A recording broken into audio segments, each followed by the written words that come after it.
بسم اللہ الرحمن الرحیم۔ دیکھنے اور سننے والوں کو میرا سلام۔ سلسلہ وار پروگرام قصص الانبیاء آج اس کی 12ویں قسط کے ساتھ حاضر خدمت ہو۔ آج کی قسط میں ہم بیان کریں گے حضرت ادریس کی تعلیمات، جدوجہد اور اللہ کی طرف رفعت۔ ویڈیو میں آگے بڑھنے سے پہلے میری آپ سے گزارش ہے کہ میرے چینل کو سبسکرائب کر لیں اور بیل آئیکن کو دبا دیں تاکہ آنے والی ہر اچھی ویڈیو آپ تک پہنچ سکے۔ حضرت ادریس علیہ السلام کا دور وہ زمانہ تھا جب انسان ظاہری ترقی کی طرف تو بڑھ رہا تھا مگر باطنی طور پر کمزور ہوتا جا رہا تھا۔ دنیا کی چمک دھمک، طاقت اور علم نے انسان کو یہ احساس دلانا شروع کر دیا تھا کہ شاید اب اسے اللہ کی ضرورت نہیں رہی۔ لوگ اپنی عقل، اپنے ہنر اور اپنی منصوبہ بندی پر بھروسہ کرنے لگے تھے۔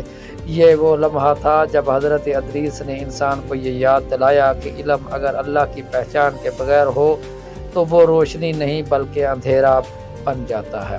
آپ نے لوگوں کو بتایا کہ قلم، حساب، صنعت اور مہارتیں اللہ کی نعمت ہیں، مگر ان نعمتوں کا شکر یہ ہے کہ انہیں اللہ کی اطاعت کے ساتھ جوڑا جائے۔ حضرت ادریس نے باقاعدہ طور پر علم کو عبادت کے ساتھ جوڑ دیا۔ وہ کہتے تھے کہ جو علم انسان کو عاجزی نہ سکھائے وہ علم نہیں۔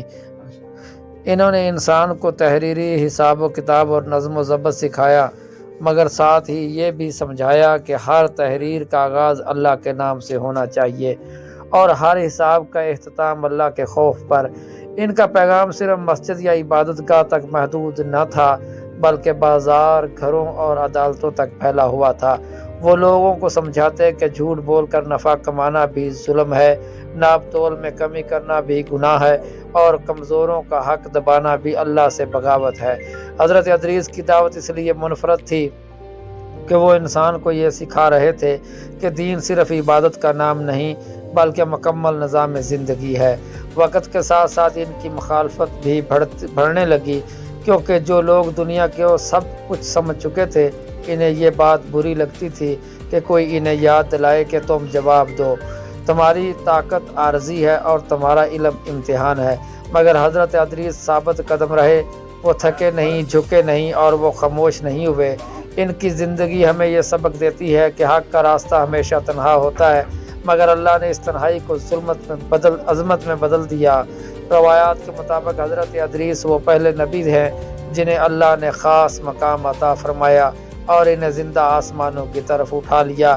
قرآن کریم میں ان کے بارے میں آیا ہے اور ہم نے انہیں بلند مقام پر اٹھا لیا۔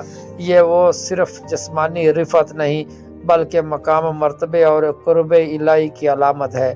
یہ واقعہ انسانیت کو یہ پیغام دیتا ہے کہ جو شخص زمین پر اللہ کے دین کو بلند کرتا ہے اللہ اسے آسمانوں میں بلند کر دیتا ہے۔